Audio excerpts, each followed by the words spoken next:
Hello friends, I hope आप सभी अच्छे होंगे। आपका फिर एक बार अपने यूट्यूब चैनल स्कैप फोल्डिंग पॉइंट के बेसिक इंग्लिश ग्रामर के सीरीज़ में आपका स्वागत है, वेलकम है। फ्रेंड्स, आज के वीडियो में मैं आप लोगों को सेंटेंस के बारे में बताऊंगा कि सेंटेंस क्या होता है और सेंटेंस कितने प्रकार के होते हैं। इन्हीं चीज़ों पर ये पूरा वीडियो रहेगा, आप इन तक बने रहें। आपको सेंटेंस और सेंटेंस क्या होता है और सेंटेंस के कितने प्रकार हैं बिल्कुल एग्जाम्पल्स और फुल एक्सप्लेनेशन के साथ आपको समझ में बिल्कुल क्लियरली आ जाएगा। फ्रेंड्स, सेंटेंस के प्रकार को समझने से पहले सेंटेंस समझना ज़रूरी है।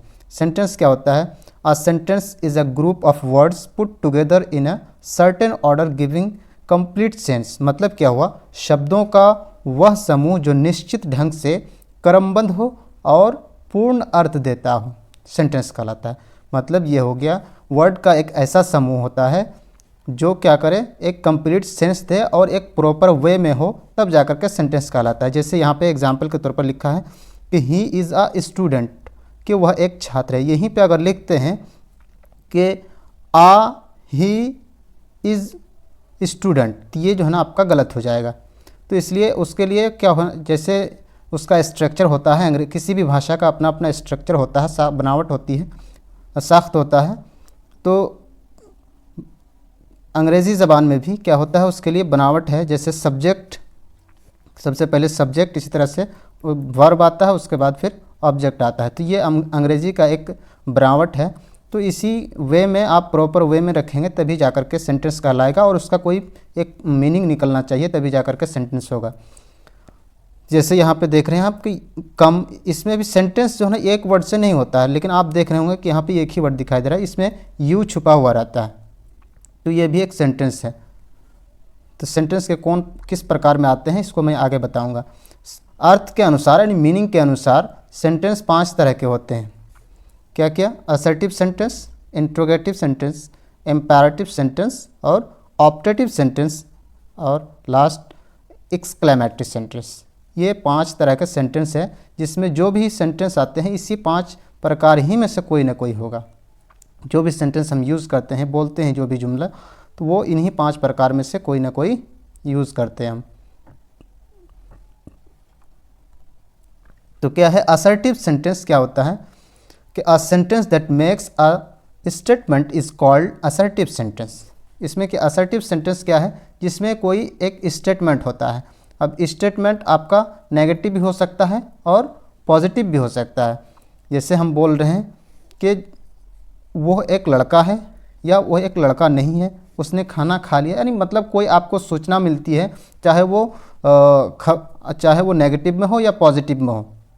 तो असर्टिव आपका 2 तरह का सेंटेंस हो सकता है, एक आपका अफर्मेटिव सेंटेंस और दूसरा नेगेटिव सेंटेंस। जैसे एग्जाम्पल के तौर पर देखिए, I am going to school, मैं स्कूल जा रहा हूँ, ये क्या है? एक अफर्मेटिव सेंटेंस है। इस तरह से ही विल नॉट कम, मतलब वो नहीं आएगा, तो ये एक नेगेटिव सेंटेंस है। और ये असर्टिव सेंटेंस है। असर्टिव सेंटेंस 2 प्रकार का होता है, एक नेगेटिव भी हो सकता है और अफर्मेटिव भी हो सकता है, यानी। और इसी तरह से नेक्स्ट आपका है कि इंट्रोगेटिव सेंटेंस क्या है? इंट्रोगेटिव सेंटेंस जिसमें प्रश्न पूछा जाता है, सवाल पूछा जाता है, वो आपका इंट्रोगेटिव सेंटेंस होता है। जैसे देखिए कि a sentence that asks a question is called interrogative sentence. कि इंट्रोगेटिव सेंटेंस जिससे प्रश्न पूछा जाए, इंट्रोगेटिव सेंटेंस कहलाता है। जैसे अब प्रश्न जो है ना कई तरह से हो सकता है। जैसे यहाँ पे देखिए, what is your name, what's your name, मतलब कि आपका नाम क्या है, तो ये एक क्वेश्चन है। इसी तरह से आर यू अ स्टूडेंट, क्या आप एक छात्र हैं, तालिबे इल्म हैं, तो ये भी एक क्वेश्चन है। लेकिन ये WH फैमिली से आपका क्वेश्चन बना है, इसलिए इसको WH क्वेश्चन कहा जाता है। इसी तरह से आपका एक्सिलरी वर्ब को शुरू में ला करके अगर क्वेश्चन बनाते हैं तो वो आपका एस-नो क्वेश्चन कहलाता है। आप हिंदी में भी इसको समझ सकते हैं कि अगर शुरू में क्या आता है तो वो आपका एस-नो क्वेश्चन होगा। अगर बीच में क्या, क्यों, कैसे, अगर बीच में आता है तो वो आपका WH क्वेश्चन हो जाएगा। इसी तरह से इम्पेरेटिव सेंटेंस, इम्पेरेटिव सेंटेंस में 3 तरह के चीज़ें, 3 तरह की बातें शामिल की जाती है। क्या क्या? A sentence that expresses an order, a request और advice is called an imperative sentence. कि जिस वाक्य से आज्ञा, अनुरोध या सलाह का भाव प्रकट होता है इम्पेरेटिव सेंटेंस कहलाता है। यानी कहना ये चाह रहा है कि अगर जिस जुमले में, जिस सेंटेंस में ऑर्डर हो या रिक्वेस्ट हो या एडवाइस हो, उस तरह के तीनों प्रकार के सेंटेंस को क्या कहेंगे, इम्पेरेटिव सेंटेंस कहलाते हैं। एक एक एग्जाम्पल देखते चले। जैसे bring a glass of water, कि एक गिलास पानी लाओ या पानी लाइए, वहाँ जाओ, यहाँ आओ, तो ये सब आपका इम्पेरेटिव सेंटेंस में आएगा, वो भी किस में, ऑर्डर में। इसी तरह से please help me, please help me, यहाँ पे ये नहीं होना चाहिए, प्लीज़ हेल्प मी मतलब आप मेरी मदद करें। या फिर इसको अगर सेंटेंस बनाना चाहे, please give me your pen, कृपया कर आपका पेन दे, आपकी कलम दे। या इसी तरह से kindly give your book, give your pen, कुछ भी आप इस तरह से काइंडली या प्लीज़ लगा करके रिक्वेस्ट कर सकते हैं। उस तरह का सेंटेंस भी इम्पेरेटिव सेंटेंस में आएगा। इसी तरह से अगर किसी को सलाह दे रहे हैं, मशवरा दे रहे हैं, तो उसके लिए भी इम्पेरेटिव सेंटेंस में कहा जाएगा। जैसे हम किसी को बोल सकते हैं या फिर सलाह के तौर पर बोल रहे हैं कि टेक मेडिसिन इन टाइम, कि टाइम पर आप क्या कीजिए, दवाई लीजिए। तो ये क्या है आपका, ये तीनों प्रकार का सेंटेंस आपका इम्पेरेटिव सेंटेंस में आता है। ऑप्टेटिव सेंटेंस क्या होता है? Optative sentence, a sentence that expresses curse, blessing, prayer, wish is called an optative sentence. कि ऐसा सेंटेंस जो जिसमें आपकी क्या हो, कर्स हो यानी बद्दुआ हो, शाप हो, इसी तरह से ब्लेसिंग आशीर्वाद हो, इसी तरह से प्रार्थना हो या किसी तरह की इच्छा किसी के बारे में व्यक्त करना हो, तो ये इम्पेरेटिव सेंटेंस में आता है। जैसे यहाँ पे देखें कुछ सेंटेंस यहाँ पे लिखा हुआ है कि मे गॉड हेल्प यू, कि अल्लाह ताला के गॉड आपका हेल्प करे, अल्लाह आपकी मदद करे। इस तरह से मे लुप्त भी रहता है किसी किसी सेंटेंस में, छुपा भी रहता है। तो may God save the king, के अल्लाह क्या या गॉड क्या करे, राजा को महफूज रखे, बचाए रखे। मे द किंग लिव लॉन्ग, के राजा लंबी उम्र पाए, जुग जुग जिए। तो इस तरह से आप सेंटेंस किसी के लिए कामना करते हैं या किसी के लिए बद्दुआ करते हैं। तुम अल्लाह करे तुम मर जाओ या तुम एग्ज़ाम में फेल हो जाओ। तो इस तरह की अगर हम किसी के लिए कुछ करते हैं, बद्दुआ करते हैं, तो वो आपका क्या हो जाएगा, इसी में आएगा, यानी ऑप्टेटिव सेंटेंस ही में आएगा। चाहे आप दुआ करें, बद्दुआ करें या किसी के लिए किसी तरह की इच्छा जाहिर करें, चाहे वो नेगेटिव हो या पॉजिटिव हो। हाँ, ये इम्पेरेटिव सेंटेंस में क्या होता है ना, ऑप्टेटिव सेंटेंस में प्राय अक्सर ये होता है कि मे से सेंटेंस शुरू होता है और इसी तरह से लास्ट में जा कर के एक्सक्लेमेशन मार्क लगता है। एक्सक्लेमेशन मार्क इसको बोलते हैं। तो ये वाला मार्क लगता है, निशान लगता है।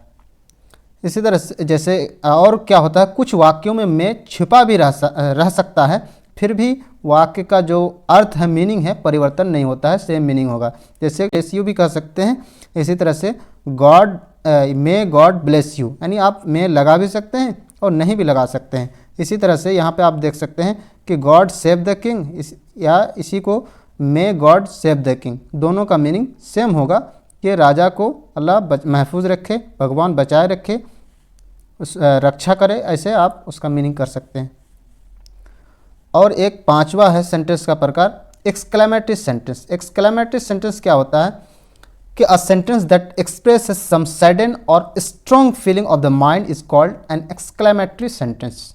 के क्या होता है कि आप जिस वाक्य से प्रसन्नता, खुशी, दुख या आश्चर्य या घृणा या प्रशंसा की तीव्र अभिव्यक्ति का बोध होता है, वो एक्सक्लेमेटरी सेंटेंस कहलाता है। चलिए इसको थोड़ा सा और इजी करते हैं। यानी ऐसा सेंटेंस जो अचानक आप चाहे खुशी के लिए बोले या दुख के लिए बोले, तो इस तरह के सेंटेंस आपका एक्सक्लेमेटरी सेंटेंस में आता है। इसको आप बोल सकते हैं, यानी जुमला फजाइया भी बोल सकते हैं उर्दू वगैरह में।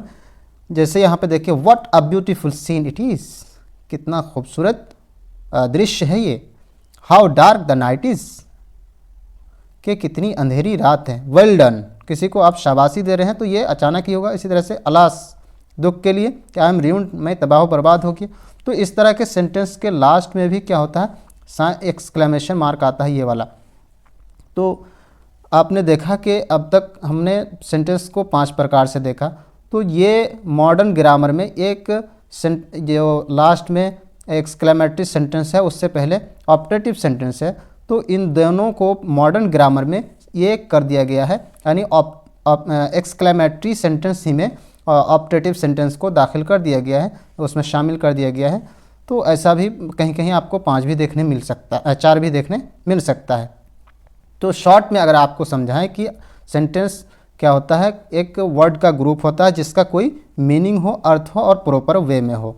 सेंटेंस 5 तरह का होता है। असर्टिव सेंटेंस जिसमें कोई स्टेटमेंट हो, बयान हो।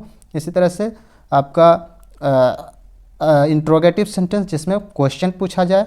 अब क्वेश्चन 2 तरह का हो सकता है, आपका WH क्वेश्चन भी हो सकता है या फिर आपका yes no क्वेश्चन भी हो सकता है। इसी तरह से इंपैरेटिव सेंटेंस जिसमें क्या किया जाए, रिक्वेस्ट किया जाए, ऑर्डर किया जाए या फिर एडवाइस दिया जाए। ये 3 चीज़ें उसमें आ सकती है। इसी तरह से ऑप्टेटिव सेंटेंस जिसमें आप किसी को दुआ देते हैं या बद्दुआ देते हैं या किसी के लिए कोई चीज़ इच्छा जाहिर करते हैं, उसके लिए ऑप्टेटिव सेंटेंस का यूज़ किया जाता है। एक्सक्लेमेटिव सेंटेंस वो सेंटेंस जो अचानक, चाहे दुख के लिए हो या खुशी के लिए हो, कोई अचानक फीलिंग व्यक्त करते हैं, उसके लिए एक्सक्लेमेटिव सेंटेंस का यूज़ किया जाता है।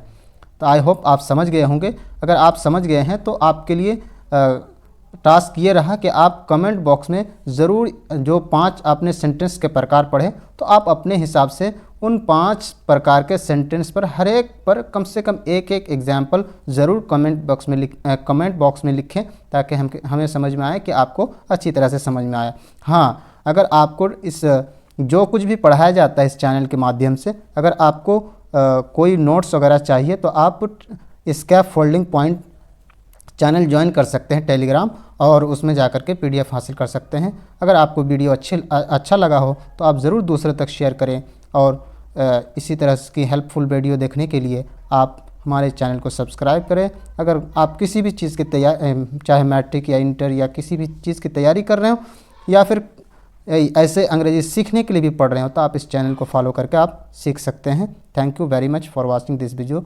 मिलते हैं किसी और नए वीडियो के साथ। Thank you.